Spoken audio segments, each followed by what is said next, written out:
Nigeria UNIDO signed landmark agreement to revolutionize industrial sector. Goods from Nigeria will attract a 14% tariff, says President Donald Trump of the United States. Nigeria's naira climbed the most against the dollar in 2 weeks, just as the central bank says net foreign exchange reserves climbed to the highest in more than 3 years. Oil prices declined as Trump's wide-ranging tariffs threatened demand. Japanese markets lead losses in Asia-Pacific after Trump's tariff announcement. And on the program today, we will be looking at ensuring financial stability through insurance. The program is Business Express, reaching you from Abuja, Nigeria's capital. I am Benny Adams, your guide.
Good to have you join us at this time, and it's that time we bring you up to speed with happenings in the world of business, from the market square to the boardroom. And we start with this cheery news that the federal government has signed a program for country partnership agreement worth $174.585 million with the United Nations Industrial Development Organization, that is UNIDO, for industrial development of the country.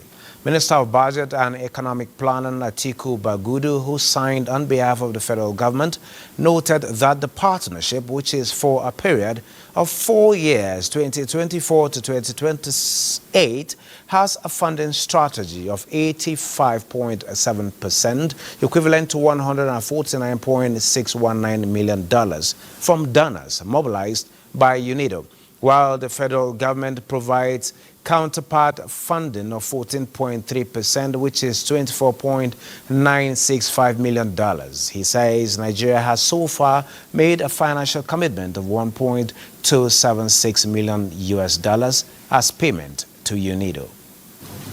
US dollar per capita income, we need to be investing about $100 billion every year, with 86% of it coming from the private sector.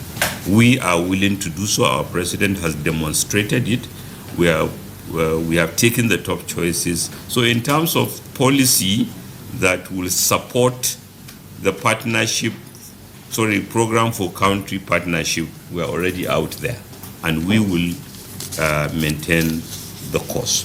And this PCP represents a new quality of cooperation. And it is the start of a number of projects in close collaboration with federal and state ministries and with the private partnership, with private business partners.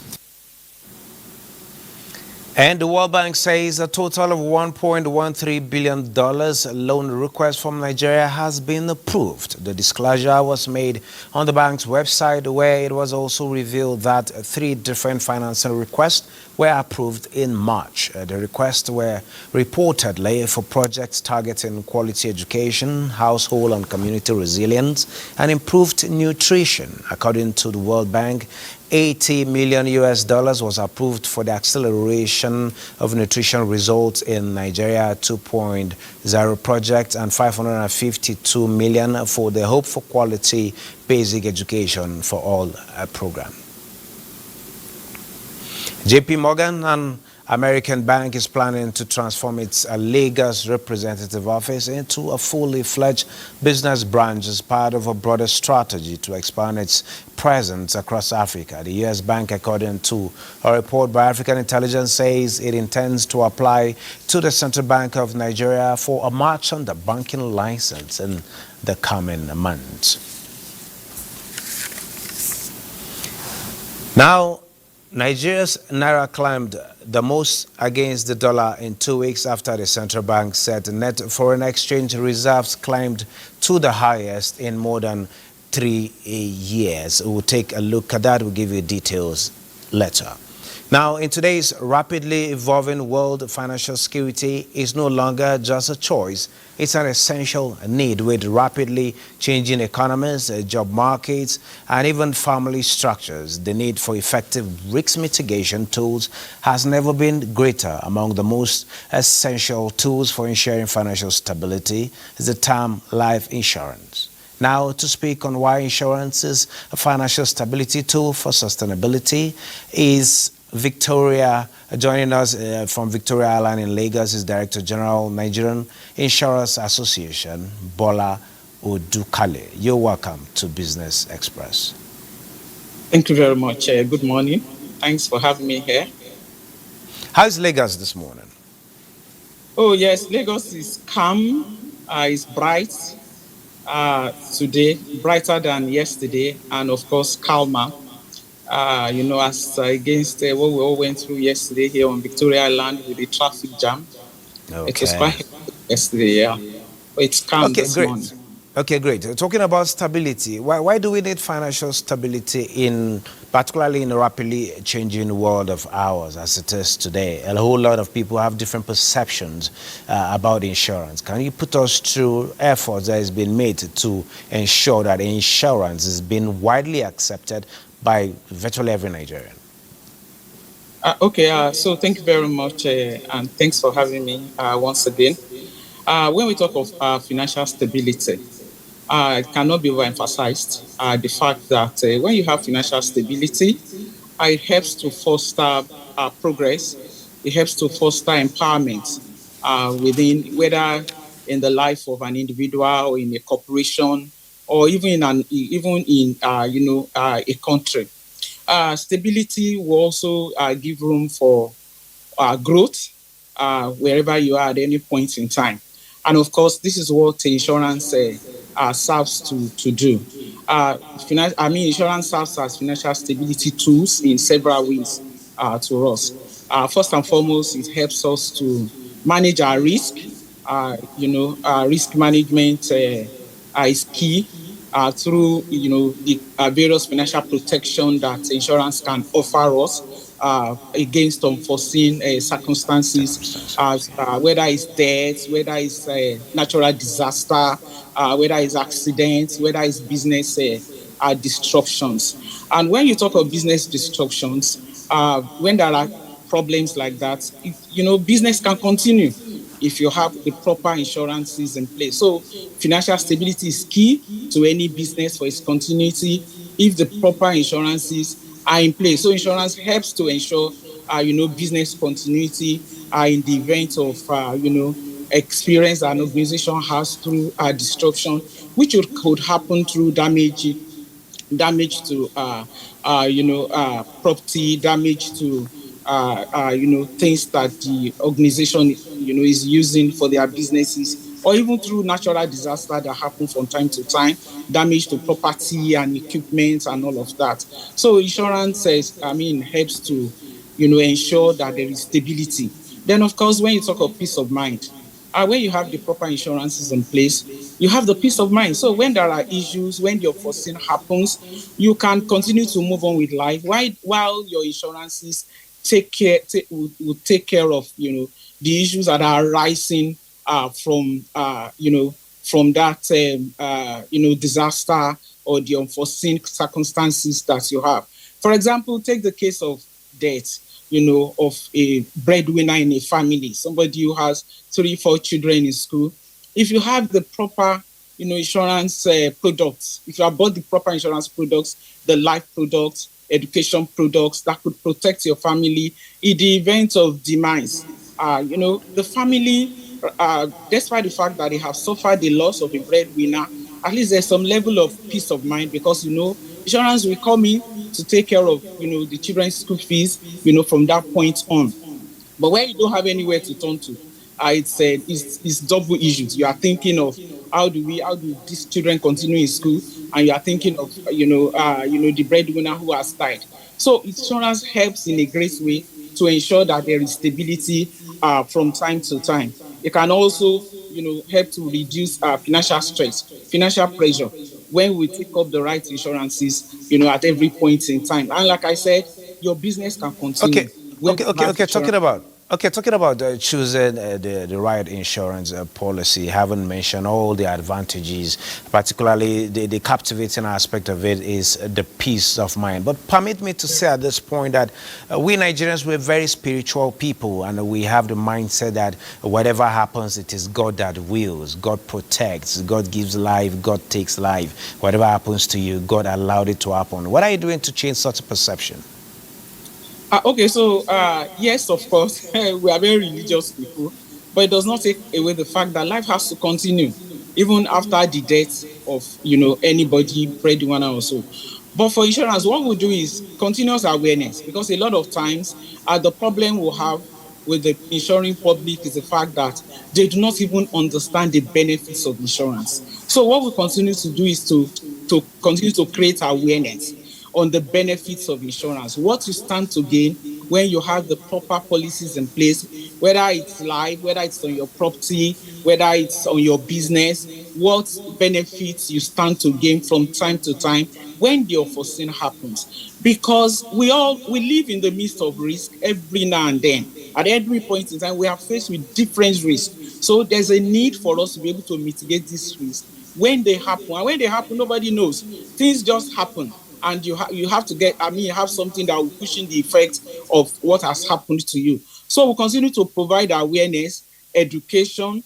We try to put products together that will speak to the needs of the people outside there. And insurance can attend to virtually every aspect of our lives. If you have children in school, you need to put resources together for their future education. Insurance can help to attend to that. Of course, you have your vehicles. You can insure your vehicles, like we have always said. Every vehicle on the road must have insurance in place. At the minimum of third party, you can do comprehensive. You have your business. There's the business continuity plans that we'll have in place. Then you are transferring your goods from one end to the other.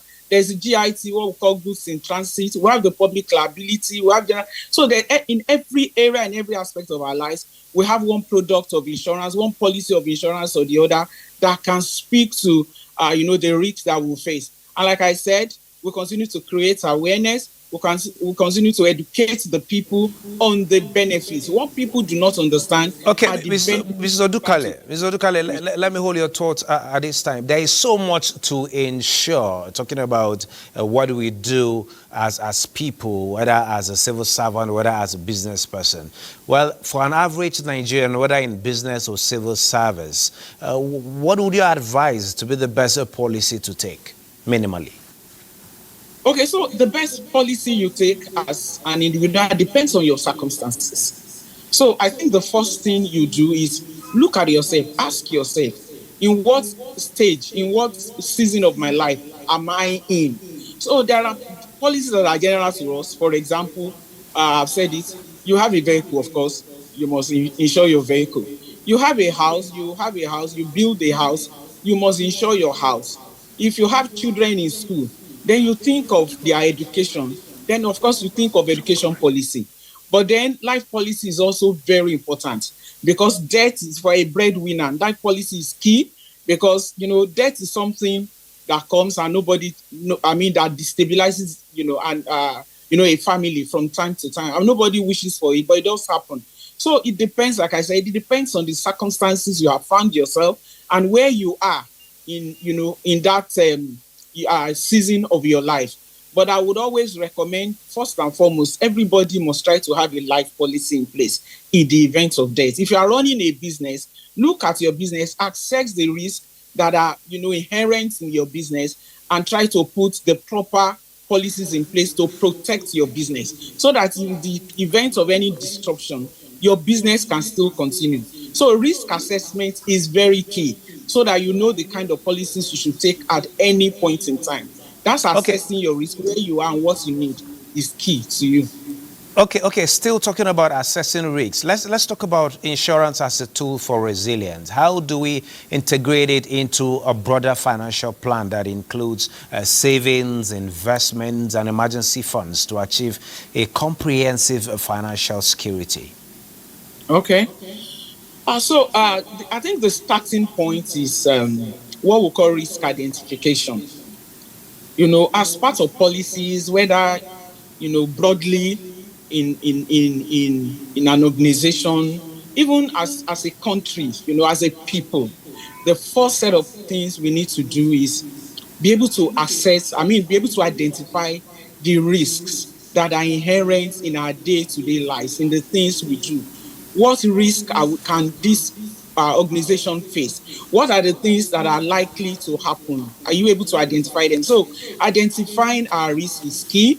Then the next thing is, when we identify these risks, we then try to do what we call a risk assessment. The risk assessment is be able to assess the impact of any unforeseen occurrence on whether it's the business or whether it's on the environment or the venture that we are in, or even in our individual lives. If this thing happens, what will be the impact in the economy as a whole, in any sector as a whole? The ability to assess that risk and the impact of that risk is very key. Then the next thing we'll think about is, how do we then mitigate this risk? What do we need to do to mitigate the risks that are inherent in these things, that are inherent in the organization, in the system that we are in? How do we mitigate this risk? It's very key to us. What kind of insurance do we need to take so that when these things happen, then this is what will happen for us to be able to continue from where we are. And of course, after that, we then think of, okay, we are mitigating this risk in this way. How do we then go about it? We then enlist the services of insurance companies. Do we want to pull the risk together?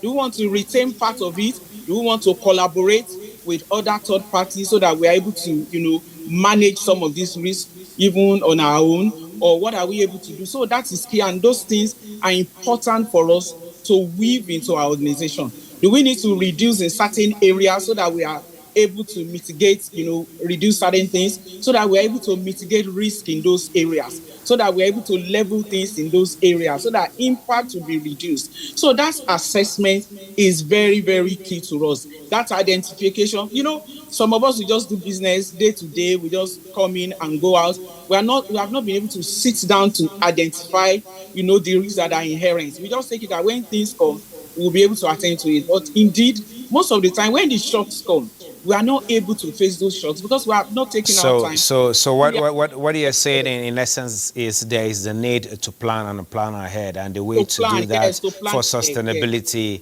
is insurance. Thank you very much, Director General, Insurance Association of Nigeria, Bola Odukale, for sharing your thoughts with us at this point in time. We'll be reconnecting with you some other time to give us feedback on some of these projects and programs you have on. Thank you very much. Thank you for having me here. Thank you. Great. And moving on, in line with industry practice, Nigeria's National Petroleum Company, the NNPCL, has undergone its first major turnaround maintenance, repositioning it for the challenges ahead. The restreaming is to be driven by a new management and board headed by Bashir Bayo Ojulari as the group's chief executive officer and Amadou Musakida as chairman, just as Mele Kolukari and his entire team take a bow and steps aside. Lydia Sampson on this standby takes us through this new process. Before the Petroleum Industry Act of 2021, the Nigerian National Petroleum Corporation operated as a state-owned entity established in 1977. It managed oil exploration, production and partnerships with foreign firms. Despite its dominance, inefficiency and opacity plagued its operations, prompting reforms to transform it into NNPC Limited.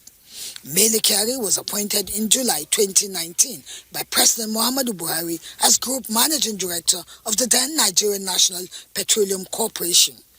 Kyari's tenure was marked by significant reforms, including the restructuring of NNPC into a limited liability company under the Petroleum Industry Act.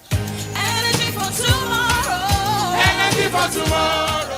November 27, 2023, President Tinubu also reappointed Mele Kyari as NNPC Limited Group Chief Executive Officer. During his leadership, the Nigerian National Petroleum Company Limited successfully restarted the Port Harcourt and Warri refineries, which had been dormant for decades. The Port Harcourt refinery resumed operations after 30 years, while Warri is now running at 60% capacity. These achievements have bolstered Nigeria's energy security and positioned the country as a formidable hub in Africa. Despite these achievements, Kyari's tenure has not perfectly translated to overall success in navigating challenges or escaped scrutiny or criticism in recent months. As Kyari steps down, expectations are high for the new leadership to surpass his legacy by addressing ongoing challenges such as transparency and accountability within the organization and industry. His successors, the newly appointed Group Chief Executive Officer Bayo Ojulari and Board Chairman Amadou Musa Kida, are each bringing unique strengths to their role. The new board will face the task of navigating challenges while maintaining NNPC's growth trajectory. Last year, NNPC reported $17 billion in new investment within the sector. The federal government now envisages increasing the investment to $30 billion by 2027 and $60 billion by 2030. President Tinubu's administration also targets raising oil production to 2 million barrels per day by 2027 and 3 million barrels per day by 2030. Concurrently, government wants gas production jacked up to 8 billion standard cubic feet per day by 2027 and 10 billion cubic feet by 2030. To this effect, President Bola Tinubu expects the new board to elevate NNPC's share of crude oil refining output to 200,000 barrels by 2027 and 500,000 barrels by 2030. In Abuja, Lydia Samson, NTA News. Thank you, Lydia, there. Now, Nigeria is among dozens of African countries affected by tariffs announced by the United States President Donald Trump on Wednesday. Goods from Nigeria will attract a 14% tariff. The list of affected countries in Africa indicates that Madagascar faces a 47% tariff, Tunisia a 28% tariff, Egypt a 10% tariff, Cote d'Ivoire a 21% tariff, Botswana a 37% tariff, Morocco a 10% tariff, and Algeria a 30% tariff. If you look at Switzerland, 61% to 31%. Indonesia, Malaysia, Cambodia. Oh, look at Cambodia, 97%. We're going to bring it down to 49. They made a fortune with the United States of America. United Kingdom, 10%, and we'll go 10%. So we'll do the same thing. South Africa, 60%, 30%, and they've got it. Brazil, 10%, 10%. Bangladesh is 74%. So you see what's going on. Pakistan, 58%. Sri Lanka, 88%.